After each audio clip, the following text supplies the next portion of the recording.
Hello बच्चों, कैसे हैं आप लोग। बच्चे आज हम स्टार्ट कर रहे हैं class 11 physics chapter 5 laws of motion का लेक्चर नंबर 5, जिसमें मैं आपको पढ़ाने वाला हूं एक बहुत ही प्यारा और बहुत ही मज़ेदार, बहुत ही पॉपुलर टॉपिक। कौन सा?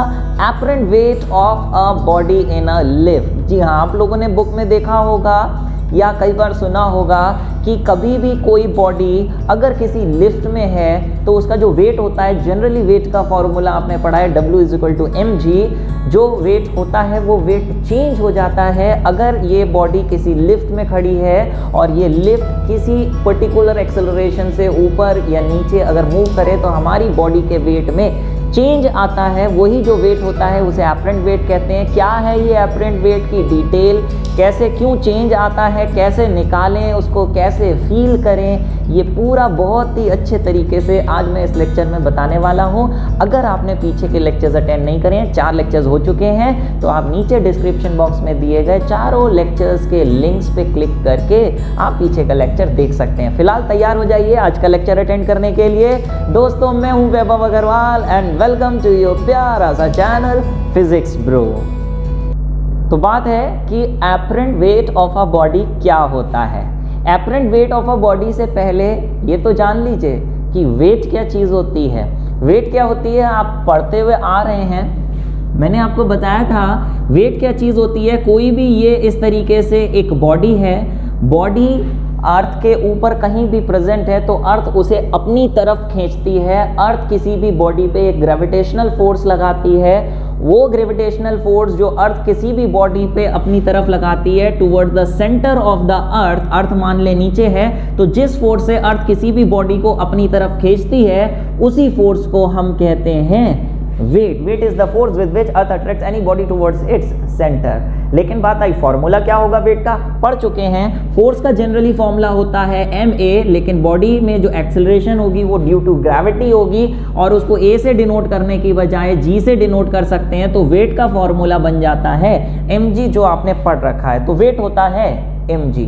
Wait is the force with which attracts any body towards its centre. अगर ये वेट है तो भैया एपरेंट वेट क्या चीज होती है। एपरेंट वेट का मतलब होता है प्यारे वो वेट जो हमें अपनी बॉडी का हमें खुद फील होता है। एक तो वो फोर्स है जिस फोर्स से अर्थ खींच रही है, वो वेट है, लेकिन उसमें से कितनी फोर्स हमें फील होती है उसे हम कहते हैं एपरेंट वेट।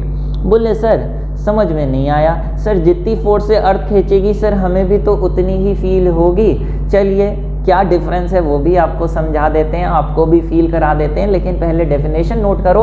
एपरेंट वेट और वेट में डिफरेंस क्या है।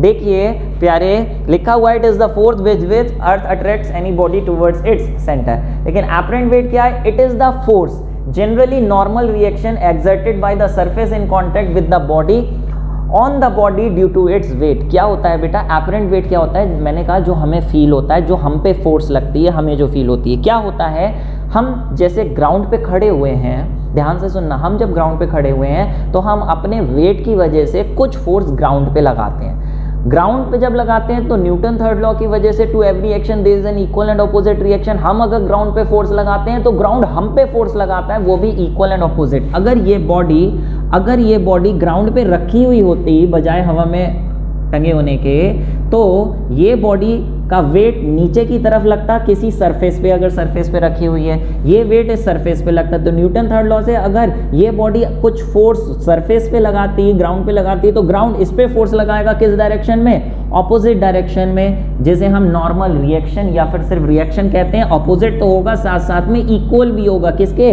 वेट के। जितनी इसने इस पे फोर्स लगाई उतनी ही ग्राउंड जो है बॉडी पे फोर्स लगाएगा। तो ये जो नॉर्मल रिएक्शन होगा ये जनरली वेट के बराबर ही होता है। फिलहाल ये जो नॉर्मल रिएक्शन मिलता है ये किस पे मिलता है? ये बॉडी को मिलता है सरफेस की वजह से, जिस सरफेस के कांटेक्ट में वो है। अब हम खड़े हुए हैं अर्थ पे, तो हम अर्थ पे फोर्स लगा रहे हैं, अर्थ हमारे पैरों पे फोर्स लगा रही होगी। कौन सी? आर रिएक्शन वो लगा रही होगी, हमारे पैरों को दबा रही होगी ऊपर की तरफ। वही जिस फोर्स से वो दबा रही होगी वही हमारा एपरेंट वेट होता है, क्योंकि वही फोर्स है जो फोर्स हमें फील होती है कि ग्राउंड हम पे फोर्स लगा रहा है, वही फोर्स को हम बोलते हैं एपरेंट वेट। बोले अच्छा सर हमें कभी लगा तो नहीं कि ग्राउंड हम पे फोर्स लगा रहा है, हम ग्राउंड पे लगाते हैं, ये तो हमें पता है, क्या ग्राउंड भी हम पे लगाता है, हम कभी फील नहीं करते हैं। हाँ सर बात तो सही कह रहे हैं, ग्राउंड न्यूटन थर्ड लॉ की वजह से हम पे फोर्स तो लगाएगा, लेकिन हमने कभी फील नहीं करी। अरे फील करी है प्यारे, करी है। आपके नीचे ज़मीन है, अभी आप खड़े होके देख लो, खड़े होके देख लो, आपके पैरों के नीचे ज़मीन है, आप पैरों पे फील करो कुछ आप पे फोर्स लग रही है कि नहीं लग रही है। अगर आपके नीचे से ज़मीन हटा दी जाए तो कुछ आपको अपने अंदर कुछ फील होगा, कुछ चेंज होगा फीलिंग में आपको। आप एरोप्लेन में खड़े हुए हो ठीक है, लेकिन उस एरोप्लेन से नीचे आपको टपका दिया जाए तो आपको कुछ डर लगता है, एक फीलिंग में चेंज आता है। वो क्या होता है, जब तक आप खड़े हो ग्राउंड आपको फोर्स लगा रहा है, लेकिन जब आपके पैरों के नीचे से ज़मीन हट जाती है तो फोर्स कोई भी टच नहीं होता, तो कोई भी नीचे से लगाने वाली फोर्स नहीं होती, जिसकी वजह से आपको कोई अपना वेट फील ही नहीं होता, ऐसा लगता है हवा में उड़ रहे हैं। वही जो नीचे से फोर्स लगती है उसे हम कहते हैं एपरेंट वेट, जो कि नॉर्मली जो हमने कहा कि एपरेंट वेट क्या होता है। Apparent wait is the normal reaction जो हमें मिलता है अर्थ की तरफ से। जो जनरली नॉर्मल रिएक्शन जो होता है हमेशा जनरली वेट के बराबर ही होता है। ये नॉर्मल रिएक्शन जो हमारी बॉडी का वेट है, और एपरेंट वेट हम इसे कह रहे हैं नॉर्मल रिएक्शन को। ऑब्वियसली एपरेंट वेट के ही बराबर होता है जनरली। अगर बॉडी रुकी हुई है, अगर बॉडी रेस्ट पर है तो, या बॉडी कांस्टेंट वेलोसिटी से मूव कर रही है कहीं भी ऊपर या नीचे, तो ये नॉर्मल रिएक्शन वेट के बराबर ही होता है। लेकिन अगर बॉडी रेस्ट पे है, फिर से सुन लो, रेस्ट पर है या कांस्टेंट वेलोसिटी से चल रही है। कांस्टेंट वेलोसिटी का मतलब होता है, velocity is equal to constant का मतलब होता है एक्सेलरेशन जीरो, यानी बॉडी या तो रेस्ट पर हो या उसकी एक्सेलरेशन जीरो हो, तब तो जो एपरेंट वेट है वो हमारे अर्थ की वजह से जो फोर्स लग रही है यानी जो वेट है उसी के बराबर होता है। आर जो है वो डब्ल्यू के बराबर होता है। लेकिन अगर कोई बॉडी ऊपर जा रही हो विद सम एक्सेलरेशन, जीरो ना होके कोई ना कोई एक्सेलरेशन ऊपर की तरफ हो या नीचे आ रही हो, तब नॉर्मल रिएक्शन वेट के बराबर नहीं रहता, यानी एपरेंट वेट हमारा नॉर्मल वेट जो वेट होता है उसके इक्वल नहीं होता। एपरेंट वेट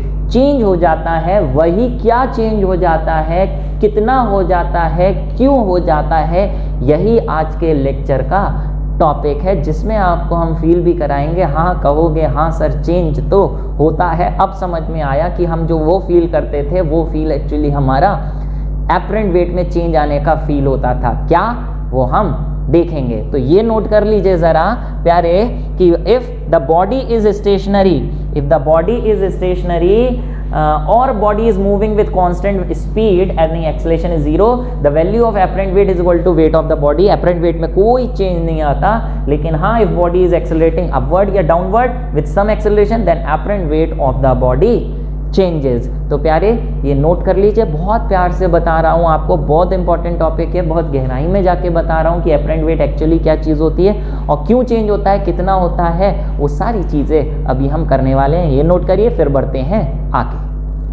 तो मेरे प्यारे बच्चे अभी खुलासा होने वाला है कि अगर कोई भी बॉडी ऊपर एक्सेलेरेट हो रही हो या नीचे एक्सेलेरेट हो रही हो तो वेट में क्यों चेंज होता है और कितना चेंज होता है। चलिए उससे पहले मैं आपको फील करा दूं थोड़ा सा कि हाँ चेंज तो होता है। देखिए आप ध्यान करिए प्यारे, जैसे नॉर्मली आप इस तरीके से खड़े हुए हैं, चलिए आप लिफ्ट में चले जाइए, आप लिफ्ट में खड़े हुए हैं, लिफ्ट रुकी हुई है तो आप खड़े हुए हैं नॉर्मली इस तरीके से, आपको कुछ खास कुछ अलग फील नहीं होता। आप नॉर्मली इस पर लिफ्ट पे खड़े हो जाते हैं ऊपर जाने के लिए, ऊपर नहीं मतलब ऊपर वाले फ्लोर पे जाने के लिए। तो प्यारे क्या होता है, नॉर्मली आप खड़े हुए आपको कोई फीलिंग अलग से नहीं होती, लेकिन आप ध्यान करो जैसे ही आप लिफ्ट का बटन दबाते हो ऊपर जाने के लिए, तो लिफ्ट एकदम ऊपर चलना स्टार्ट करती है, उसकी वेलोसिटी एकदम बढ़ती है। वेलोसिटी बढ़ती है यानी वो एक्सेलरेट होती है। वेलोसिटी का बढ़ना यानी एक्सेलरेशन, पहले रुकी हुई थी फिर वेलोसिटी बढ़ती है, एक्सेलरेट होती है। तो आपने कभी फील किया है कि आपके पैरों में कुछ भारीपन लगता है? किया है फील या नहीं किया है? बिल्कुल उस एक इंस्टेंट पे जैसे ही बटन दबा के जैसे ही लिफ्ट चलना शुरू करती है तभी आपके पैरों में कुछ एक चेंज्ड फीलिंग होती है। अगर आपने नोटिस नहीं किया तो अब नोटिस करना, लिफ्ट में चढ़ के बटन दबाना ऊपर जाने के लिए। जैसे ही लिफ्ट चालू होगी आपको पैरों में हल्का सा भारीपन महसूस होगा। भारीपन क्यों महसूस होगा? क्योंकि जब लिफ्ट ऊपर जाती है तो आपका जो वजन था पहले फॉर एग्जांपल 50 kgf था, लेकिन जैसे ही लिफ्ट ऊपर की तरफ एक्सेलरेट होना शुरू करती है वैसे ही आपका वेट बढ़ जाता है, जिसकी वजह से वजन बढ़ने की वजह से वो फोर्स कहाँ आएगी? आपके कहाँ आएगी? ऑब्वियसली पैरों पे आएगी। पैरों की मसल्स पे फोर्स ज़्यादा लगने की वजह से आपको कुछ लगता है कि हाँ पैरों में हल्का सा कुछ एकदम चेंज हुआ। वो एक्चुअली क्या हुआ होता है? वो आपका वेट बढ़ा होता है। क्यों बढ़ा होता है वो हम बताएंगे, लेकिन हाँ आपने रिलेट कर पाए कि अच्छा हाँ ऐसा होता है, कुछ एकदम चेंज होता है पैरों में। ऐसे ही एकदम रुकी हुई लिफ्ट बटन दबाइए और नीचे ले जाइए, तो जैसे ही लिफ्ट एकदम नीचे जाना शुरू होती है पहले उसकी एक्सेलरेशन, पहले उसकी वो रेस्ट पर होती है, वेलोसिटी 0 होती है। नीचे जाने के लिए एकदम भागना शुरू करती है, वेलोसिटी बढ़ती है। वेलोसिटी बढ़ने का मतलब फिर से एक्सेलरेशन होती है, लेकिन अब की बार डाउनवर्ड डायरेक्शन में। तो आपने कभी महसूस किया एकदम जैसे ही लिफ्ट जाना शुरू करती है कुछ एकदम आपको महसूस होता है, हल्का सा कुछ एकदम होता है, समझ में नहीं आता क्या होता है, लेकिन ऐसा लगता है कुछ पकड़ ले, हल्का सा कुछ हुआ, पैरों में कुछ हुआ। एक्चुअली क्या होता है, वो नीचे जाते समय आपका वेट एकदम कुछ इंस्टेंट के लिए एकदम कम हो जाता है, आपको कम फील होने लगता है अपना एपरेंट वेट। वो वेट एकदम कम होने की वजह से कि 50 kgf से एकदम आपको फील होने लगता है 48 kgf, तो एक अजीब सी आपको फीलिंग आती है कि हाँ कुछ हुआ, क्योंकि वेट आपका 50 kgf है। आपको नॉर्मली डेली लाइफ में 50 kgf वेट झेलने की अपनी आदत है, 50 kgf की अर्थ आप पे रिएक्शन लगाती है उसकी आदत है, लेकिन नीचे जाने पे वो रिएक्शन एकदम चेंज हो जाता है, जिसकी आदत आपको होती नहीं है। तो आपकी बॉडी में एक सेंसेशन होती है, एक फीलिंग होती है, आपके पैर थोड़ा सा हल्का महसूस करने लगते हैं आपके वजन कम होने की वजह से। तो वही एपरेंट वेट में चेंज आता है कि जो रिएक्शन आपके पैरों पे लग रही होती है वो एक्चुअली कम हो जाती है, जिसकी वजह से आपको अपना एपरेंट वेट कम लगने लगता है, फील कम होने लगता है, जिसकी वजह से आपको थोड़ी सी फीलिंग में चेंज आता है। तो अभी ऐसा कभी नोटिस नहीं किया तो पक्के से नोटिस करके देखना और पक्के से आपको ये फीलिंग आएगी। लेकिन ऐसा क्यों होता है? एपरेंट वेट कितना हो जाता है, क्यों चेंज हो जाता है, उसका फॉर्मूला क्या है, नीचे जाने पे कितना हो जाता है, ऊपर जाने पे कितना हो जाता है, कांस्टेंट वेलोसिटी से चले, कई सारे केसेस हमने यहाँ पे पढ़ने हैं, ऊपर के अलग नीचे जाने के अलग। तो let's see the apparent weight of the body in a lift in 6 cases, 6 या 7 केसेस है। लेट्स सी कौन कौन से केसेस हैं। एक हम पढ़ेंगे स्टेशनरी लिफ्ट में, अगर लिफ्ट रुकी हुई है तो, दूसरा लिफ्ट एक्सेलरेट कर रही है ऊपर की तरफ तो, तीसरा लिफ्ट एक्सेलरेट कर रही है नीचे की तरफ तो, और चौथा मूविंग अपवर्ड्स और डाउनवर्ड्स विद कांस्टेंट वेलोसिटी। इसके बाद 2-3 इसके सब केसेस और भी हैं, वो देखेंगे, लेकिन चलिए स्टार्ट करते हैं पहले स्टेशनरी लिफ्ट से। क्या होता है प्यारे, जैसे मान लें कि ये इस तरीके से लिफ्ट है, ठीक है, बना लीजिएगा कॉपी में साथ साथ में, ठीक है। ये लिफ्ट है, ये लिफ्ट में इस तरीके से भाई साहब खड़े हुए हैं, ठीक है, ओके। अच्छा, मैंने कहा आपसे एक और बात सुन लो कि मैंने कहा जब ऊपर जाते हैं तो वेट आपका चेंज होता है, ऊपर जाने पे वेट बढ़ जाता है, आपका पैर भारी भारी महसूस होने लगते हैं, और नीचे जाने पे कम होने लगता है, जो आपको फील भी होता है। अगर आपने ऐसा कभी प्रैक्टिकली करके भी देखना है तो करके भी देख सकते हो। क्या करना, लिफ्ट में वेइंग मशीन ले जाना, वो जो डॉक्टर वाली मशीन होती है जिस पे खड़े होकर हम अपना वजन लेते हैं, वो लिफ्ट में रखना और उसके ऊपर खड़े हो जाना, आपका वेट 50 kgf होगा। जैसे ही लिफ्ट ऊपर जाना शुरू करेगी, इंस्टेंट के लिए आप देखना उसकी जो सुई है या नंबर वाली अगर मशीन है तो नंबर वाली 50 kgf से एकदम आगे 50.5, 50.2, 50.1 हो जाएगा, वेट आपका बढ़ जाएगा, जिससे ये प्रूफ हो जाएगा कि हाँ ऊपर जाते समय वेट बढ़ जाता है, नीचे जाते समय उसकी रीडिंग 50 से 49.5, 49.8, 49.95 इस तरीके से हो जाएगी, थोड़ी कम हो जाएगी, जो आपको प्रूफ भी दिखा देगा कि हाँ नीचे और ऊपर जाने पे आपका एपरेंट वेट कम हो जाता है। लेकिन क्यों रीडिंग में चेंज आएगा वो हम पढ़ने वाले हैं। लेट्स सी फर्स्ट डेरिवेशन कि अगर कोई ये बॉडी इस तरीके से लिफ्ट में है, मान लो ये वेइंग स्केल पे इस तरीके से खड़ी है, ठीक है, ये वेइंग स्केल है आपका। अभी इस पे बताइए फोर्सेस कौन कौन सी लग रही होंगी। बच्चे एक टर्म होती है यहाँ इस चैप्टर में, फ्री बॉडी डायग्राम। क्या? Free body diagram. Free body diagram आगे हम कई जगह बनाएंगे, आगे लेक्चर्स बहुत इंपॉर्टेंट आने वाले हैं। अगर किसी भी एक बॉडी पे जितनी भी फोर्सेस लग रही हैं वो सारी फोर्सेस उस बॉडी पे डिपिक्ट कर दो उनके डायरेक्शन के साथ, तो ऐसे डायग्राम को हम कहते हैं फ्री बॉडी डायग्राम, जैसे शॉर्ट फॉर्म में कभी कभी मैं FBD भी बोलूंगा। क्या? FBD, free body diagram. ठीक है, तो बताइए इसका FBD बनाइए, इस पे कौन कौन सी फोर्सेस लग रही होंगी। ऑब्वियसली एक इसका वेट लग रहा होगा नीचे की तरफ, ये लिख दिया मैंने W। जब ये अपना वजन नीचे लगा रहा होगा, वेइंग स्केल पे लगा रहा होगा, तो वेइंग स्केल इस पे नॉर्मल रिएक्शन लगाएगा जो एक ऊपर की तरफ लग रहा होगा। ये क्योंकि रेस्ट पर है, लिफ्ट रेस्ट पर है, ना ऊपर जा रही है ना नीचे जा रही है, यानी इस पे नेट फोर्स कितनी है? ऑब्वियसली इस पे नेट फोर्स 0 है, कोई बाहर से फोर्स नहीं लग रही है, रुकी हुई है, तो ऑब्वियसली नेट फोर्स तब 0 हो सकती है जब बताओ कौन बड़ा हो, R बड़ा हो या W बड़ा हो। बॉडी पे दो फोर्सेस लग रही हैं, एक अर्थ की वजह से वेट नीचे की तरफ, एक इसने इसको दबाया तो इसकी वजह से एक नॉर्मल रिएक्शन। कौन बड़ा होगा? रुकी हुई है, तो दोनों बिल्कुल एग्जैक्टली इक्वल एंड अपोजिट होंगी, कैंसिल करके नेट फोर्स 0 दे रही होंगी। यानी इस केस में here R is equal to W, R is equal to W होगा। तो आप ये देखिए W का फॉर्मूला होता है mg, यहाँ मैं लिख दे रहा हूँ W is equal to mg। तो बताइए इस केस में जो एपरेंट वेट है, एपरेंट वेट जो है, apparent weight of a body, apparent weight of a WEIGHT, apparent weight of a body कई बार W डैश या R डैश से डिनोट कर देते हैं, W डैश या फिर R डैश से डिनोट कर देते हैं। ऑब्वियसली मैंने आपको बताया कि जो एपरेंट वेट होता है वो हमेशा नॉर्मल रिएक्शन के बराबर होता है। एपरेंट वेट की डेफिनेशन के अकॉर्डिंग वो फोर्स जो नॉर्मल रिएक्शन हमारी बॉडी को ऊपर की तरफ मिलता है, जिस सरफेस पे हम खड़े हैं वो सरफेस जिस पे हम पे फोर्स लगाता है वही हमारा एपरेंट वेट होता है, वही हमें फील होता है, उसी को हम कहते हैं एपरेंट वेट। तो ये obviously apparent wait normal reaction के बराबर होता है। नॉर्मल रिएक्शन किसके बराबर आया है? W के बराबर आया है, तो हमारा एपरेंट वेट इस केस में mg ही रहा। एपरेंट वेट यहाँ पे जितना हमारा वेट था, अर्थ जिस फोर्स से खींच रही थी, एपरेंट वेट भी उतना ही रहा। यानी here there is no change in weight, जितना अर्थ खींचेगी हमें उतना ही फील होएगा। समझ पा रहे हो कि नहीं समझ पा रहे हो? जिस वेइंग मशीन पे आप खड़े हो, जैसे वेइंग मशीन की बात करें तो वेइंग मशीन में कैसे रीडिंग आती है, क्या होता है जब वेइंग मशीन पे खड़े होते हो तो उसमें स्प्रिंग्स लगे होते हैं, सेंसिटिव स्प्रिंग्स होते हैं। जब आप उसको खड़े होते हो तो स्प्रिंग दबते हैं। स्प्रिंग के दबने से, स्प्रिंग जब दबेगा तो दबने से वहाँ पे कुछ रोटेशन होता है जिसकी वजह से उसमें जो नीडल होती है वो डिफ्लेक्ट करती है। जितना दबता जाता है उतना गोल आगे की तरफ घूमती जाती है और रीडिंग पता लग जाती है स्केल पे कितनी आई। या डिजिटल वाले में डिजिटल स्प्रिंग्स लगे होते हैं, वो सर्किट के थ्रू हमें बता देते हैं, वो एक अलग बात। लेकिन जब हम स्प्रिंग पे खड़े होकर स्प्रिंग को दबाते हैं, स्प्रिंग उस मशीन के अंदर होते हैं, ऊपर प्लेट लगी होती है, हम प्लेट पे खड़े होते हैं तो हम प्लेट को दबाते हैं, प्लेट स्प्रिंग को दबाती है, स्प्रिंग नीडल को घुमाता है या स्केल को घुमाता है, हमें पता चल जाता है कितना रीडिंग आई।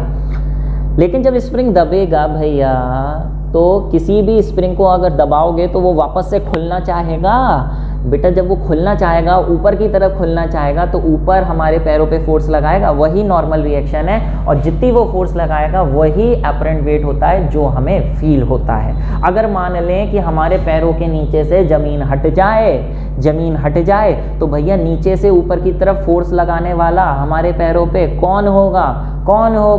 कौन है? कोई नहीं है। नीचे से ऊपर की तरफ हमारे पैरों पे फोर्स ही नहीं लगेगी, जिसकी वजह से नॉर्मल रिएक्शन 0 हो जाएगा, तो एपरेंट वेट भी कितना हो जाएगा? 0 हो जाएगा, जो कि होता है फ्री फॉल के केस में। अगर कोई बॉडी आप खुद अपने आप को मान लें फ्री फॉल कराएं, तो नीचे क्योंकि ज़मीन ही नहीं है आपको टच करती हुई, जब आप हवा में हैं तो नॉर्मल रिएक्शन नहीं लगेगा, वेट भी 0 हो जाएगा। इसको प्रूव भी कर सकते हैं, कैसे वो भी मैं बताऊंगा। फिलहाल अभी बात करें इन अ लिफ्ट एक्सेलरेटिंग अपवर्ड्स। अब यही वाली लिफ्ट मान लें कि ऊपर की तरफ एक्सेलरेट कर रही है। ये लीजिए, ये हमने लिफ्ट बनाई, ये लिफ्ट है, ठीक है।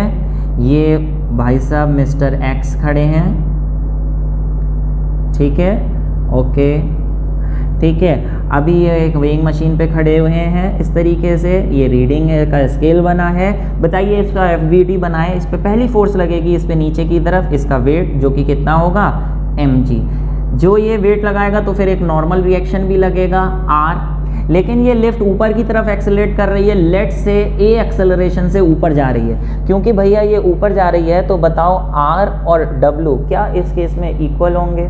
ऑब्वियसली नहीं। कौन सी फोर्स को बड़ा होना पड़ेगा अगर ये ऊपर जा रही है? ऑब्वियसली प्यारे आप देखो कि एक बॉडी पे ऊपर फोर्स लग रही है F1, एक बॉडी पे नीचे लग रही है, तो और ये बॉडी अगर ऊपर जा रही है तो ऑब्वियसली कौन सी फोर्स बड़ी रही होगी? ऑब्वियसली बॉडी उसी तरफ तो जाएगी जिस तरफ की फोर्स बड़ी होगी। ऑब्वियसली अगर इधर कोई 10 न्यूटन से खींचे और इधर कोई 6 न्यूटन से खींचे तो कहाँ जाएगी? ऑब्वियसली ज्यादा वाले फोर्स की तरफ चली जाएगी। तो बॉडी जिस तरफ जाती है उस तरफ की फोर्स बड़ी होती है। तो अगर मैं इस पे नेट फोर्स पूछता कि ऊपर 10 है नीचे 6 है, तो आपने वेक्टर्स पढ़ा है, अपोजिट डायरेक्शन में जब फोर्स लगती है तो रिजल्टेंट फोर्स माइनस करके निकालते हैं। ऐसे ही यहाँ पे ऊपर वाली बड़ी है, नीचे वाली छोटी है, यहाँ पे R ग्रेटर देन W होगी। तो नेट फोर्स अगर मैं कहूँ, नेट फोर्स कितनी लगेगी? नेट फोर्स लगेगी, बड़े में से छोटा माइनस कर दें, R माइनस W कर दें, ये नेट फोर्स होगी। और प्यारे नेट फोर्स का फॉर्मूला क्या होता है? फोर्स का सेकंड लॉ से फॉर्मूला होता है F is equal to ma। A का मतलब वो एक्सेलरेशन जिस एक्सेलरेशन से वो ऊपर जा रही है। तो अगर हम यहाँ से R निकालें तो R क्या हो गया? W उधर चला जाएगा, ये हो गया ma प्लस W, और W की जगह लिख दें G, तो ma प्लस mg। ये नॉर्मल रिएक्शन हो गया। और जो नॉर्मल रिएक्शन होता है बेटा वही आपका एपरेंट वेट होता है। तो साफ साफ देखिए, यहाँ ऐसा करता हूँ, चलो mg पहले लिख दे रहा हूँ, इसे ऐसे लिख दे रहा हूँ, R is equal to mg plus ma। m common ले लें, या चलिए mg प्लस ma, जिसमें आप m कॉमन ले सकते हैं, तो ये हो गया। तो आप साफ साफ देखिए, जब लिफ्ट रुकी हुई थी तब नॉर्मल रिएक्शन mg था, लेकिन अभी mg प्लस ma हो गया। तो साफ साफ देख रहे हैं प्लस होने से नॉर्मल रिएक्शन बढ़ गया, जिसकी वजह से हम कहते हैं यहाँ पर एपरेंट वेट बढ़ जाता है। R ज़्यादा आ रहा है यानी एपरेंट वेट हमारा ज़्यादा हो जाता है, ज़्यादा रिएक्शन हमें नीचे से लगने लगता है, वेट हमारा बढ़ जाता है। और आपने ऐसा फील भी किया है प्यारे, याद करिए जब आप किसी अम्यूजमेंट पार्क में किसी राइड पे बैठते हैं, जैसे कोई राइड है फ्री फॉल, जैसे कोई ऐसे होती है, वो एकदम ऊपर ले जाती है, एकदम नीचे ले आती है, ऊपर नीचे ऐसे ऐसे करती है, तो आपने देखा होगा। या फिर वो कोलंबस होती है नाव, ऐसे ऐसे बहुत ऊपर नीचे ऐसे होती है। तो आप ध्यान करिए, जब ऐसी कोई भी राइड जो ऊपर नीचे होती है, जब वो आपको ऊपर ले जा रही होती है, चाहे सीधे ऐसे ले जाए चाहे ऐसे करके टेढ़े में ऊपर ले जाए, तो ध्यान करिए जिस सीट पे आप बैठे होते हैं उस सीट पे आप ऐसे बिल्कुल पीछे की तरफ दबने लगते हैं कि नहीं दबने लगते हैं? ऐसा लगता है बिल्कुल सीट में घुसे जा रहे हैं। उस सीट में घुसे इसलिए जाते हैं क्योंकि ऊपर जाते समय आपने देखा वेट बढ़ जाता है। उस बढ़े हुए वजन की वजह से आपको फील होता है, आपकी जो रिएक्शन है वो बढ़ने की वजह से, वेट बढ़ने की वजह से आपको भारी महसूस होता है और आपको ऐसा लगता है कि आप नीचे धंसे जा रहे हैं। तो ऐसा प्रैक्टिकली भी होता है, ये मैं आपको फील करा रहा हूँ, आप समझिए, उम्मीद है फील कर पा रहे होंगे। अच्छा सर, हाँ ऐसे होता है। चलो थोड़ा आपको हल्के हल्के ज़रूर बता रहा हूँ, सेशन थोड़ा सा लंबा हो सकता है, लेकिन पूरा ऐसा है, ध्यान से, ईमानदारी से, प्यार से देखेंगे मन से, तो आखिरी तक ऐसा कंसेप्ट बैठेगा कि ज़िंदगी में नहीं भूल पाएंगे और 100 लोगों को और समझाएंगे। इन अ लिफ्ट एक्सेलरेटिंग डाउनवर्ड, चलिए एक ले लेते हैं कि लिफ्ट नीचे जा रही है। अब की बार लिफ्ट नीचे जा रही है, ये लीजिए, लिफ्ट नीचे जा रही है, ये मिस्टर एक्स है, ठीक है, ठीक है, ये लीजिए, ठीक है, ये एक वेइंग स्केल पे खड़े हुए हैं, ठीक है। यहाँ पे मैंने वेइंग स्केल पे खड़ा इसलिए करा था क्योंकि जब ये ऊपर जाएगी तो आप देखेंगे कि इसकी रीडिंग बढ़ जाएगी, ऐसे प्रैक्टिकली भी देख सकते हैं। मान लें अभी ये नीचे जा रहे हैं, इस पे एक फोर्स लग रही होगी W, अब थोड़ा जल्दी कर देता हूँ, जिसका फॉर्मूला होगा mg, एक रिएक्शन लग रहा होगा ऊपर की तरफ R, ठीक है। अभी आप देखिए, क्योंकि ये नीचे जा रहे हैं तो ये दो फोर्सेस लग रही हैं, ऑब्वियसली कौन सी फोर्स बड़ी रही होगी?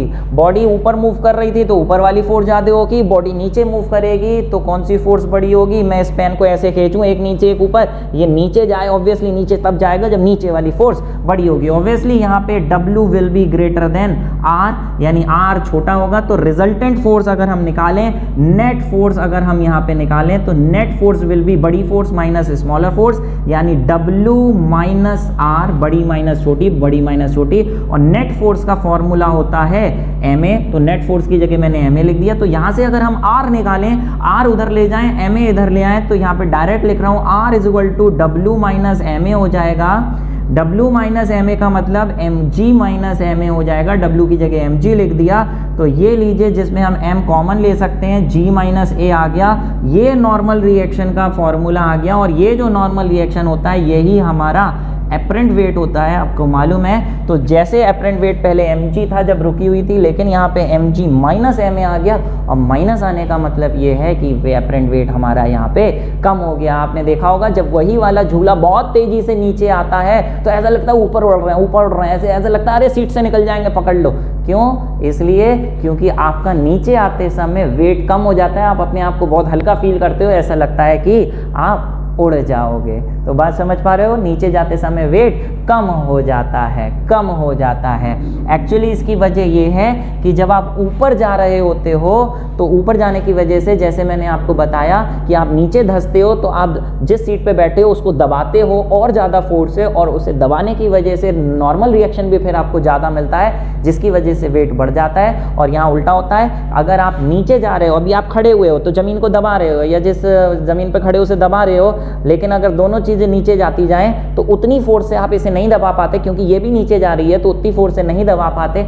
आप उस जितनी फोर्स से दबा रहे हो वो कम हो जाती है, जिसकी वजह से नॉर्मल रिएक्शन भी कम हो जाता है और आपको अपना वेट भी कम महसूस होता है। तीसरा, इन अ लिफ्ट मूविंग अपवर्ड और डाउनवर्ड विद कांस्टेंट वेलोसिटी। अब चाहे अपवर्ड जा रही हो चाहे डाउनवर्ड जा रही हो, इन दोनों का मिक्स कर दिया मैंने, एक ही बार में लिख दिया। चाहे ऊपर जा रही हो चाहे नीचे जा रही हो, ऊपर जा रही होगी, अपवर्ड जा रही होगी, तो अपवर्ड जाने का फॉर्मूला है नॉर्मल रिएक्शन का mg प्लस ma, ठीक है। और डाउनवर्ड जा रही है, गलत लिख दिया, हाँ सही लिखा है, और डाउनवर्ड जा रही है तो फॉर्मूला है mg minus ma, mg minus ma।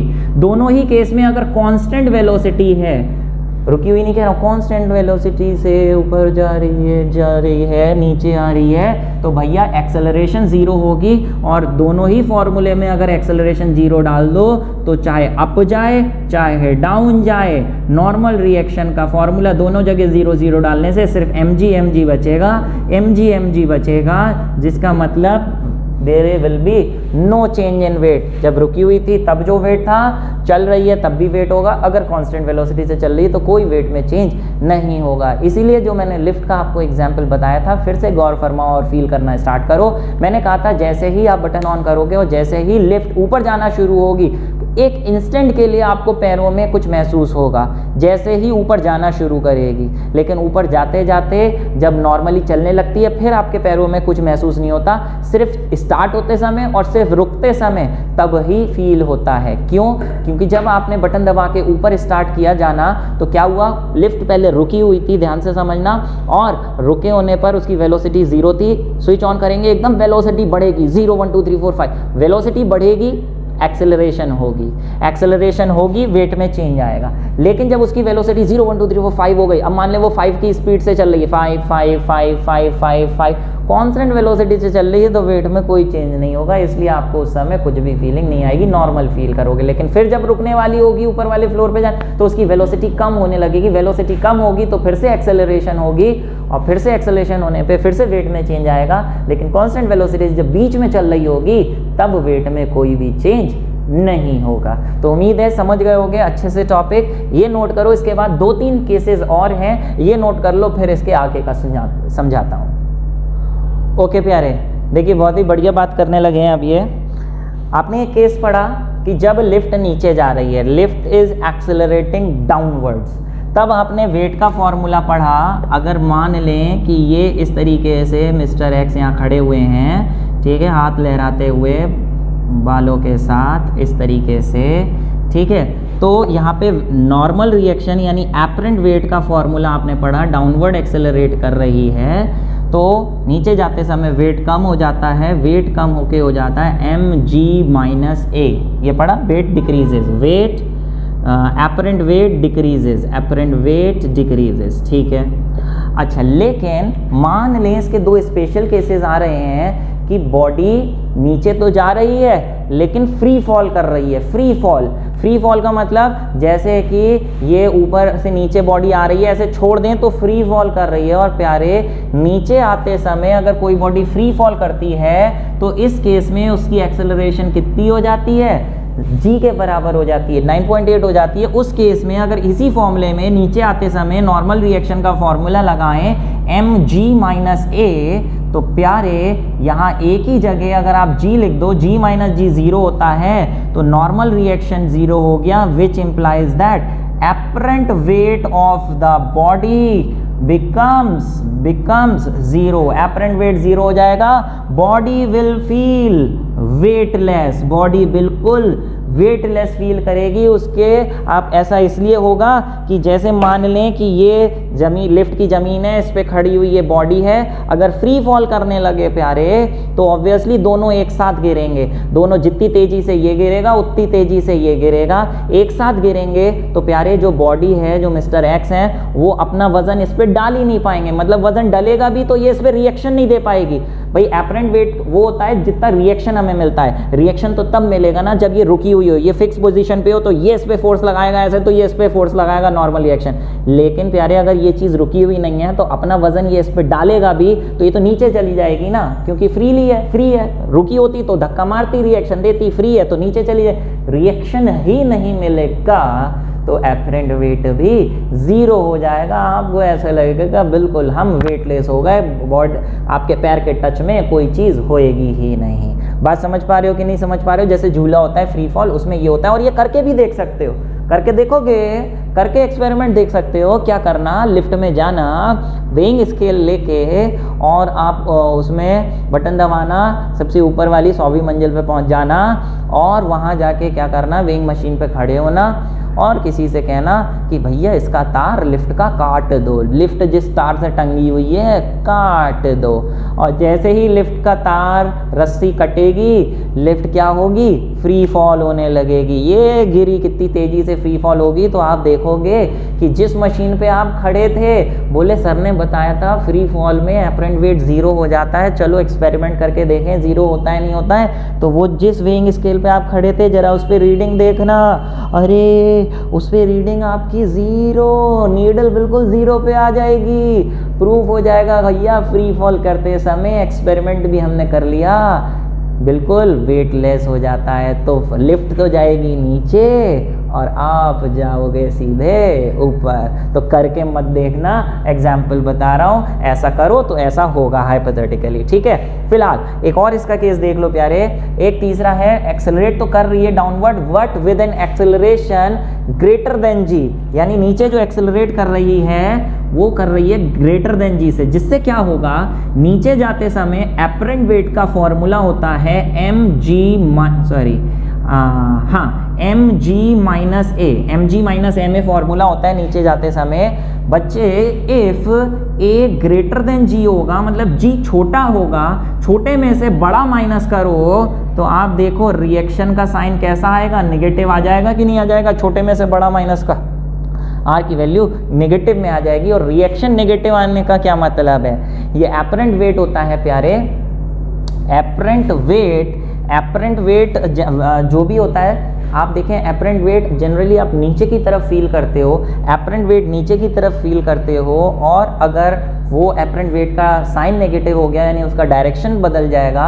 और डायरेक्शन बदलने का मतलब ये है कि आप वो वेट नीचे ना फील करने की बजाय किधर की तरफ फील करोगे, ऊपर की तरफ फील करोगे, यानी आपका वजन ऊपर की तरफ हो जाएगा, यानी आप ऊपर जाने लगोगे। ऊपर जाने का मतलब ये है कि ऐसी लिफ्ट में अगर आप एक बॉल ले लें या आप खुद ले लें, इस तरीके से आप खड़े हुए हैं, ये खड़े हुए हैं, तो प्यारे क्या होगा, अगर जैसे एक्सेलरेशन ग्रेटर देन जी हो, मतलब फ्री फॉल होती है तो एक्सेलरेशन जी होती है, लेकिन अगर क्या करे कोई उस लिफ्ट के डब्बे को पकड़ के तेजी से नीचे ऐसे लाए, पकड़ के ऐसे लाए इस तरीके से कि 9.8 से भी ज़्यादा एक्सेलरेशन हो जाए, कोई मशीन ऐसी ले लें तो एक्सेलरेशन 9.8 से भी ज़्यादा हो जाए, तो उस लिफ्ट के अंदर की रखी हुई चीज़ों का एपरेंट वेट ऊपर की तरफ हो जाएगा। तो आप सोचिए कि ऐसी चीज़ को जल्द तेज़ी से जब नीचे लाएंगे तो उसका वेट ऊपर होने से वो चीज़ ऊपर वाली दीवार से रूफ से जाके टकरा जाएगी। आप घर पे करके देख सकते हो, एक डब्बा लो, कार्टन ले लो, है ना, कार्डबोर्ड का डब्बा लो, उसके अंदर एक कोई छोटी सी चीज़ रख दो, बॉक्स वॉक्स रख दो, डब्बी रख दो कुछ, और आप उसको क्या करो, पकड़ के डब्बे को तेज़ी से ऐसे नीचे लाओ, तो आप देखोगे कि नहीं देखोगे वो डब्बी है कि ऊपर से टकरा जाएगी। क्यों? क्योंकि उस केस में उसका एपरेंट वेट ऊपर लगेगा, एक्सेलरेशन ग्रेटर देन जी है तो ऊपर की तरफ लगेगा, तो ये आदमी भी ऊपर जाके टक्कर खा जाएगा। तो आप इमेजिन भी कर सकते हो ऐसे, ये प्यारे नोट कर लो, आपने देखा होगा कभी ऐसा हो सकता है ऊपर जाके, वो इस केस में ही होगा कि ऊपर जाके टकराए। MCQ वगैरह में पूछा जा सकता है और इस पे बेस्ड न्यूमेरिकल्स आएंगे। क्या है वो प्यारे प्यारे कुछ इंपॉर्टेंट न्यूमेरिकल्स मैं कराने वाला हूँ, कुछ NCERT के, कुछ अलग से, साथ में कुछ कंसेप्चुअल क्वेश्चंस इससे रिलेटेड देखेंगे क्या है, नोट कर लो, फिर बढ़ते हैं न्यूमेरिकल्स पे। ओके मेरे प्यारे बच्चे, तो स्टार्ट करते हैं अपना पहला न्यूमेरिकल। और स्टार्ट करने से पहले आपको ये बता दूं कि जो अभी हमने एपरेंट वेट वाला कंसेप्ट के फॉर्मूले निकाले, ये जैसे मैंने निकाले उस तरीके के अलावा एक और मेथड भी है स्यूडो फोर्स के कंसेप्ट के according, inertial and non inertial frames के कंसेप्ट्स के अकॉर्डिंग भी हम ये बहुत आसानी से निकाल सकते थे। लेकिन जब वो मैं टॉपिक पढ़ा दूंगा उसके बाद ये वाला फिर से फॉर्मूले निकलवाऊंगा, उसकी हेल्प से कैसे, वो आप देखेंगे। एक बहुत ही इंटरेस्टिंग टॉपिक है कि स्यूडो फोर्स क्या होती है, जिसे हम फिक्टिशियस फोर्स भी कहते हैं, देखेंगे आगे। इनर्शियल नॉन इनर्शियल फ्रेम्स क्या होते हैं देखेंगे आगे। फिलहाल बात करते हैं क्वेश्चन की। Question, a man weighs 70 kg, बहुत ही सिंपल क्वेश्चन है, इसलिए थोड़ा सा जल्दी करूंगा, फॉर्मूले उम्मीद है आपको याद हो गए होंगे। मैन वेज 70 kg, NCERT का क्वेश्चन है। मैन का मास लिख लें कि भैया मास है उसका 70 kg, ठीक है, okay. He stands on a weighing in machine in a lift which is moving upward with uniform speed, ऊपर जा रही है। फर्स्ट केस में ऊपर जा रही है, यूनिफॉर्म स्पीड का मतलब हो गया एक्सेलरेशन 0, किस स्पीड से जा रही है कोई मतलब नहीं है, ठीक है। सेकंड केस में लिखा है डाउनवर्ड्स विद एक्सेलरेशन ऑफ 5, ठीक है, metre per second square. Third case में जा रही है अपवर्ड्स विद एक्सेलरेशन ऑफ 5, ठीक है। और what would be the reading of the scale in each case, तीनों केस में जिस मशीन पे वो खड़ा है उसकी रीडिंग बतानी है। बहुत ही सिंपल सा फॉर्मूला, आपको मालूम है एपरेंट वेट का जो फॉर्मूला होता है, एक्सेलरेशन 0 है तो कोई वेट में चेंज नहीं आएगा, वेट विल बी mg। जी की वैल्यू इन्होंने दे रखी है, नहीं दे रखी है तो आप जी की वैल्यू 9.8 डालोगे, या फिर ऐसा करो मास अगर 70 डाल दो, जी की वैल्यू ना डालो तो ये kg वेट में हो जाएगा, और इसी को अगर 9.8 से मल्टीप्लाई कर दो तो ये न्यूटन में बन जाएगा। तो ये आप आंसर चेक करेंगे कि ये आ रहा है कि नहीं आ रहा है। सेकंड केस में एक्सेलरेट नीचे जा रहा है, नीचे जाते समय वेट हमारा कम हो जाता है, कितना हो जाता है, apparent wait W dash will become mg minus ma। तो यहाँ पे सिंपली m डाल दो, g डाल दो, a डाल दो। g है आपका 9.8, a है आपका 5, आंसर न्यूटन में आ जाएगा, ठीक है। ऐसे यहाँ पे ऊपर जाते हैं तो भैया डायरेक्ट फॉर्मूला बेस है, इसलिए समझा तो पूरा कंसेप्ट दिया ही है। ऊपर जा रहे हैं तो डायरेक्ट वेट बढ़ जाता है, यहाँ पे आप वेट की वैल्यू 10, 9.8 प्लस 5 डाल के आंसर निकाल लो, it will be in newton. And ऊपर से टैली करिए और देखिए आ रहा है नहीं आ रहा है। सेकंड पार्ट में what would be the reading if the lift mechanism failed and it came down freely, भैया अगर फ्री फॉल करेगी तो वजन कितना हो जाना है, कहाँ चले जाओगे, ऊपर चले जाओगे, वजन कितना हो जाना है, 0 हो जाना है। तो डायरेक्ट आप लिख दोगे वेट विल बिकम 0, ठीक है। जल्दी से करिए, फिर देखिए अगला क्वेश्चन। देखिए क्या है नेक्स्ट क्वेश्चन। बच्चे जितने भी न्यूमेरिकल्स आ रहे हैं बहुत ज़रूरी है, पॉज करके अब ये वाले आप अपने आप करेंगे, पहले बहुत ही सिंपल है, उसके बाद नहीं आएगा तो मेरा आंसर देखेंगे, ठीक है। कह रहे हैं करिए पॉज और अपने आप करिए। एलिवेटर मतलब lift, elevator weighs 4000 kg when the upward tension in the supporting cable is, ठीक है। कह रहे हैं एक लिफ्ट है इस तरीके से, ठीक है, लिफ्ट जो है कह रहे हैं ये केबल से इस तरीके से टंगी हुई है, ठीक है। इसका मास कितना है लिफ्ट का, 4000 kg, ओके। टेंशन कितनी है केबल में, जिससे खिंचाव, टेंशन का मतलब होता है जब कोई वजन किसी रस्सी के ऊपर डालेंगे, कहीं से टंगी हुई है तो रस्सी में खिंचाव प्रोड्यूस होता है, वो खिंचाव, वो फोर्स को हम टेंशन कहते हैं। जो टेंशन हमेशा आगे मैं बताने वाला हूँ, चलो शॉर्ट में यहाँ बता दूँ टेंशन क्या चीज़ होती है बेटा, रस्सी है। रस्सी इस तरीके से अगर किसी रूफ से टंगी हुई है, ठीक है, टंगी हुई है तो ये झूलती रहेगी, ढीली रहेगी, इसमें कोई खिंचाव नहीं होगा, कोई खिंचाव नहीं होगा, तो इसमें टेंशन होगी 0, प्रोवाइडेड दैट कि उसका अपना वजन ना हो। हाँ, अगर रस्सी भारी हुई तो रस्सी तन जाएगी अपने वजन की ही वजह से। मान लें कि वो रस्सी का वजन बिल्कुल ना के बराबर है तो इसकी टेंशन होगी 0। लेकिन अगर इसी रस्सी के नीचे कोई वेट टांग देंगे तो रस्सी तन जाएगी, रस्सी में खिंचाव आएगा, उसी खिंचाव को हम टेंशन फोर्स कहते हैं। जो टेंशन फोर्स हमेशा अवे फ्रॉम द ऑब्जेक्ट लगती है। ध्यान करो, आगे बहुत सारे ऐसे न्यूमेरिकल्स में कराने वाला हूं टेंशन के, जिसमें टेंशन का डायरेक्शन मान निकालना रखना बहुत जरूरी है। अवे फ्रॉम द ऑब्जेक्ट हमेशा टेंशन लगेगी, जिस पॉइंट से वो टच कर रही है उससे अवे। रस्सी ऐसे है तो इसका अवे हो गया ये, रस्सी इधर से खींच रही होती इसे, मान ले ग्राउंड पे रखी हुई है, रस्सी इधर से खींच रही होती, तो जिस पॉइंट से कांटेक्ट है उस पॉइंट से अवे, अवे यानी ऐसे हो जाएगी टेंशन। इधर से रस्सी खींचती अगर तो अवे फ्रॉम दिस सरफेस ऐसे होती, ठीक है, हमेशा अवे फ्रॉम द ऑब्जेक्ट होती है। ये ध्यान रखना, टेंशन की खिंचाव की डायरेक्शन, जो उसमें खिंचाव, जो तनाव, जो फोर्स प्रोड्यूस होगी रस्सी में जब उसे खींचा जाए वजन से या अपनी फोर्स से। फिलहाल तो इसमें कह रहे हैं टेंशन कितनी प्रोड्यूस हुई, टेंशन हुई 48,000 न्यूटन की, ठीक है। What is the upward acceleration, what is the upward acceleration, कह रहे हैं ऊपर एक्सेलरेशन कितनी होगी ये बताइए, ठीक है प्यारे। And starting from rest how far does it rise in, ये बाद में करेंगे। पहले बात करें प्यारे, अगर ये रुकी हुई होती लिफ्ट, अगर रुकी हुई होती तो इसका वेट अगर mg है तो जितना वजन इस पे पड़ेगा टेंशन भी तो उतनी ही आएगी। रस्सी में कितना खिंचाव आएगा, कितनी फोर्स लगेगी, जितना इसका वजन है उतनी टेंशन लगेगी। तो इस केस में टेंशन तो होती mg के बराबर, और अगर mg हम निकालें तो 4,000 इंटू कर लेते हैं 9.8, तो ये यहाँ पे शायद g की वैल्यू 10 होगी। चलो g की वैल्यू 10 लेके देखते हैं, अगर आंसर नहीं आता है तो 9.8 से ही करेंगे।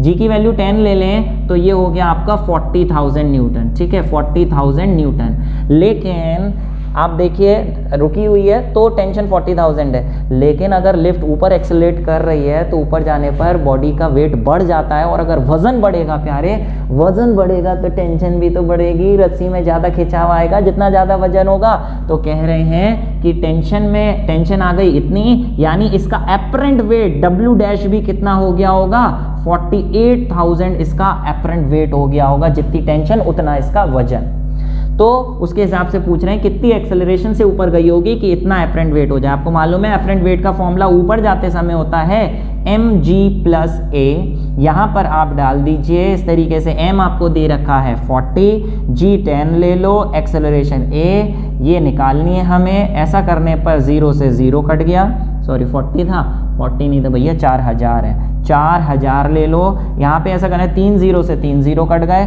4 1 जा 2 जा कट गया, 10 plus a is equal to 12, a is equal to 2 metre per second square हो गया। ये मैंने 10 से किया है, लेकिन आप क्योंकि क्वेश्चन में 10 नहीं था तो आप एक g की वैल्यू 9.8 लेके करिए और मैच करिए आंसर आ रहा है कि नहीं आ रहा है, ठीक है, ओके। अभी ये आपका a तो आ गया। अभी उसने क्या पूछा है कि how far does it rise, ऊपर कितना जाएगी, डिस्टेंस पूछा है 3 सेकंड के अंदर। एक्सेलरेशन तो दे ही रखी थी उनने, कितनी एक्सेलरेशन देनी, निकाल लिया आपने, यहाँ 2 निकाली है, 2 निकाल लिया आपने एक्सेलरेशन, जबकि इनिशियल वेलोसिटी आपको मालूम है कि भैया लिफ्ट स्टार्टिंग फ्रॉम रेस्ट तो u 0 होगा, तो सिंपली यहाँ पे s is equal to ut plus half at square लगा के आप ये 0 डालोगे, एक्सेलरेशन आपकी 2 डालोगे, टाइम 3 का स्क्वायर डालोगे, कितनी आ गई 9। ये मैंने 9 निकाला है, लेकिन आप तो यहाँ पे g की वैल्यू 9.8 लेके जो भी आंसर आएगा उससे आप टैली करोगे कि क्या आ रहा है। तो प्यारे समझ पा रहे हो कि कैसे निकालना है, सिंपल से न्यूमेरिकल है। देखिए अगला क्या आ रहा है, अपने आप करने की कोशिश करिएगा। नेक्स्ट क्वेश्चन कह रहे हैं कि A 70 kg man in sea is being lifted by helicopter. एक हेलीकॉप्टर था इस तरीके से, ठीक है, ये हेलीकॉप्टर है, ठीक है, हेलीकॉप्टर से एक आदमी को उठाया जा रहा है, ये बेचारा समुद्र में गिरा हुआ था, ये ऐसे पकड़ के ऐसे ऊपर उठा रहे हैं, ठीक है। मास कितना है मैन का 70 kg, ठीक है। With the help of rope which can bear a maximum tension, ज़्यादा से ज़्यादा जो रोप है वो 100 kg वेट की टेंशन सह सकती है। इसका मतलब इस पे ज़्यादा से ज़्यादा 100 kg वेट का वजन पड़ सकता है, 100 से ज़्यादा पड़ा तो बेचारी टूट जाएगी, ठीक है। तो maximum tension it can bear is 100 kg weight, kg weight को आप न्यूटन में कर लो इंटू 9.8 करके, तो ये हो गई 980 न्यूटन की ये झेल सकती है वेट को, ठीक है। With what maximum acceleration can the helicopter rise, कह रहे हैं ज़्यादा से ज़्यादा कितनी एक्सेलरेशन से राइज कर सकता है कि रोप ना टूटे। बेटा अगर ज़्यादा एक लिमिट से ज़्यादा एक्सेलरेशन से ऊपर उठेगा तो क्या होता है, आपको मालूम है कोई भी चीज़ ऊपर जाती है एक्सेलरेशन से तो उस बॉडी का वेट बढ़ता रहता है, बढ़ता रहता है। तो ये हेलीकॉप्टर जब ऊपर उठेगा तो बॉडी भी ऊपर जाएगी विद सर्टेन एक्सेलरेशन, लेकिन जब ये ऊपर जा रही होगी तो इसका वेट बढ़ता रहेगा। एक लिमिट से ज़्यादा एक्सेलरेशन से ऊपर गई तो एक लिमिट से ज़्यादा अगर वेट बढ़ गया तो ये रस्सी टूट जाएगी। वो लिमिट क्या है वेट की? वो लिमिट दे रखी है कि ज़्यादा से ज़्यादा वेट इतना झेल सकती है रस्सी, यानी इस आदमी का एपरेंट वेट ज़्यादा से ज़्यादा 980 न्यूटन हो सकता है, इससे ज़्यादा नहीं हो सकता। तो कितनी ज़्यादा एक्सेलरेशन से उठा सकते हैं ये पूछा है। ऊपर जाते समय एपरेंट वेट का फॉर्मूला mg+a सिंपली डाल दो। m दे रखा है, g दे रखा है, a आप निकाल लीजिए कितना होएगा। ठीक है प्यारे, 980। ओके, इसे निकालिए, देखिए मैच कर रहा है नहीं कर रहा है। छोटे छोटे न्यूमेरिकल्स हैं। देखते हैं अगला एक कंसेप्चुअल इंपॉर्टेंट क्वेश्चन। कह रहे हैं कि soda water bottle is falling freely. एक वाटर, ये तो मैंने ग्लास बना दिया, एक बॉटल है, बॉटल फॉल कर रही है नीचे, फ्रीली फॉल कर रही है। तो कह रहे हैं उसमें जो बबल्स होते हैं क्या वो ऊपर राइज करेंगे या नहीं करेंगे। अब चाहे बॉटल ले लो चाहे ये ले लो, इसमें ये बबल्स हैं इस तरीके से। अगर ये नॉर्मली आप समझिए ऐसे रखा जाए तो बबल्स ऊपर उठते हैं, बबल्स ऊपर उठते हैं। बबल्स क्यों ऊपर उठते हैं? आगे एक फिजिक्स में थोड़ा आखिरी में जाके एक चैप्टर है प्रेशर वगैरह, वहाँ पर आप पढ़ेंगे कि बबल्स उठते हैं क्योंकि उनके पानी इस पे फोर्स लगाता है अपने वज़न की वजह से। अभी मैं बहुत ज़्यादा डिटेलिंग नहीं कर सकता। क्या होता है, पानी का कोई भी बॉडी अगर किसी भी लिक्विड में अगर हम इमर्स करते हैं तो एक ऊपर की तरफ से वेट लगता है पानी का, एक नीचे की तरफ से लगता है, एक ऊपर एक नीचे।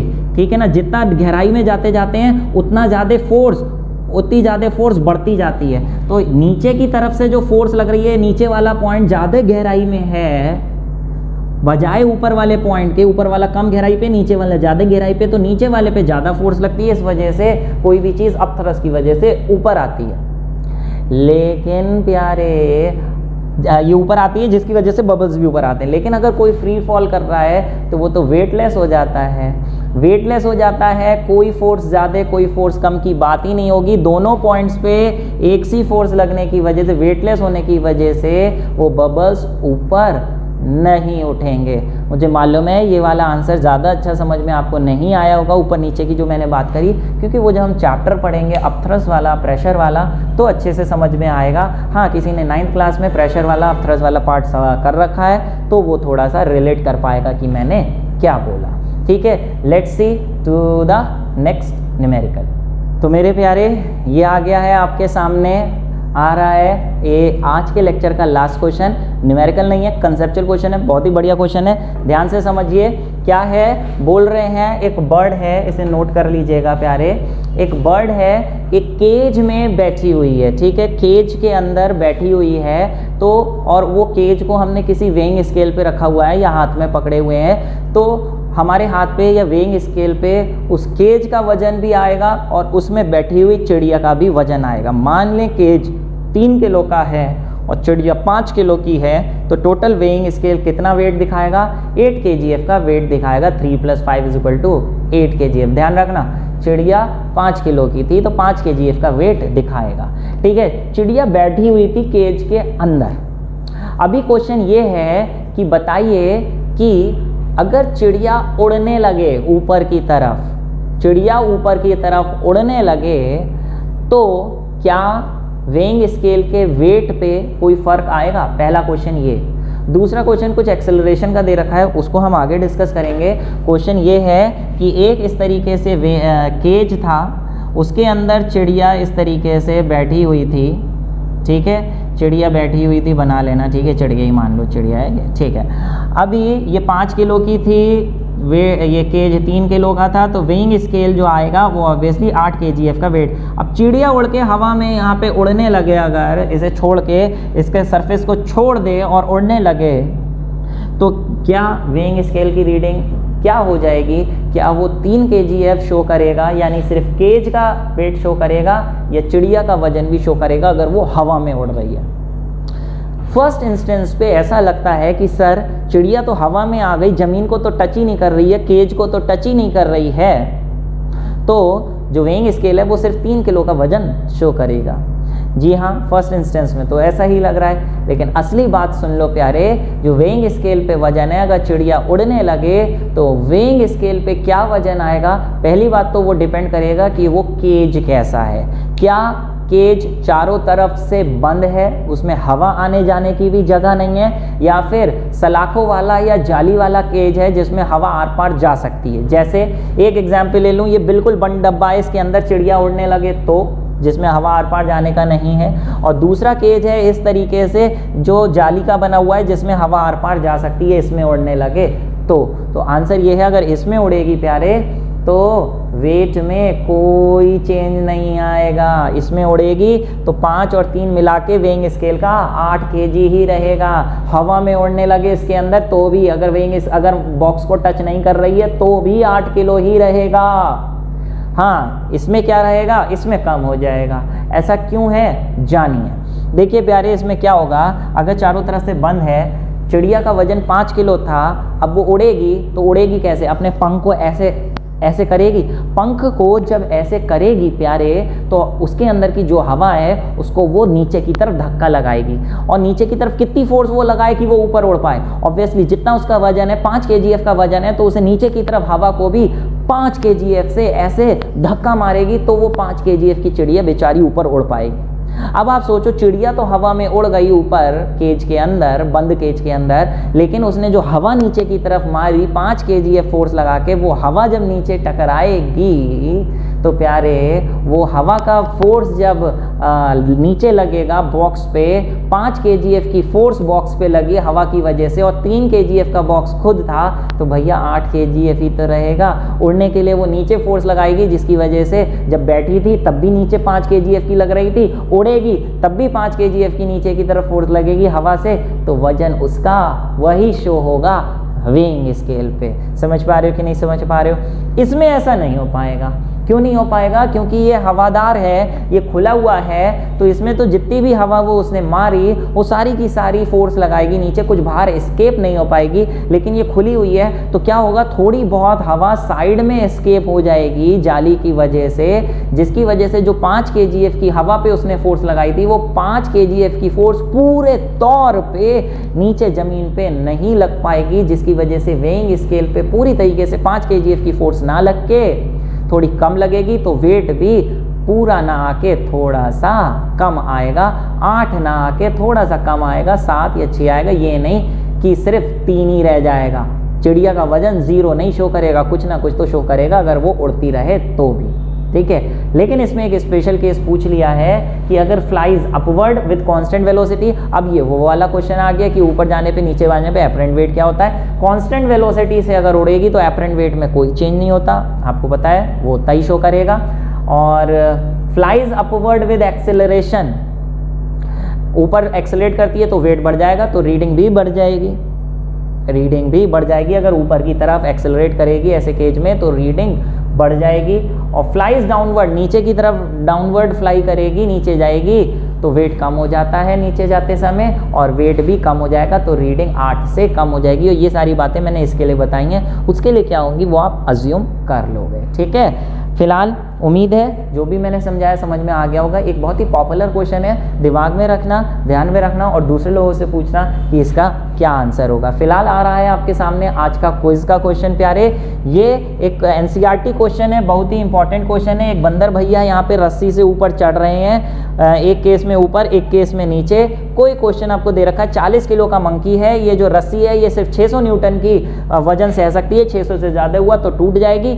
4 केस यहाँ पे दे रखे हैं, चारों में से आपको एक एक करके ये बताना है किस केस में रस्सी टूटेगी, किस केस में रस्सी नहीं टूटेगी। ये अपने आप करिए और मुझे कमेंट बॉक्स में टाइप करके बताइए कि आंसर 1 2 3 4, सिर्फ 1 2 3 4 लिखना, कौन से में से रस्सी टूट जाएगी। अगर इसका आंसर 2 है तो लिख देना sir rope will break in second case, rope will break in 4 case, rope will break in first case, जो भी केसेस हैं वो आप लिख देंगे, ठीक है प्यारे। तो पॉज करके इसे अभी के अभी करिए, और एनसीईआरटी है, बहुत इंपॉर्टेंट है एग्जाम्स के लिए। फिलहाल आज के लेक्चर में प्यारे इतना ही है। थोड़ा सा टॉपिक छोटा था, लेकिन मैंने आपको पूरा एक्सप्लेन करके बताया है प्यारे। उम्मीद है आपको समझ में आ गया होगा। इसके आगे और इम्पॉर्टेंट पार्ट्स हम करने जा रहे हैं, free body diagram, कॉनकरेंट forces, motion of connected bodies वगैरह जो एग्ज़ाम में आते हैं। नए क्वेश्चंस हैं, कुछ करेंगे। अगर आप आगे के लेक्चर देखना चाहते हैं तो ऊपर दिए गए आई बटन पे क्लिक करके या डिस्क्रिप्शन बॉक्स में सबसे नीचे जाके दिए गए लिंक पे क्लिक करके आप आगे का लेक्चर डायरेक्ट देख सकते हैं। फिलहाल प्यारे अभी के लिए इतना ही है। जितना मैंने समझाया है वो नोट करिए, न्यूमेरिकल्स अपने आप करिए। कुछ न्यूमेरिकल्स मैं आपको असाइनमेंट में दूंगा जिसका लिंक आपको जल्दी नीचे मिलेगा। जब तक बेटा मेहनत करते रहिए, स्टे हैप्पी, स्टे ब्लेस्ड। मिलेंगे अगले लेक्चर में, जब तक के लिए ऑल द बेस्ट।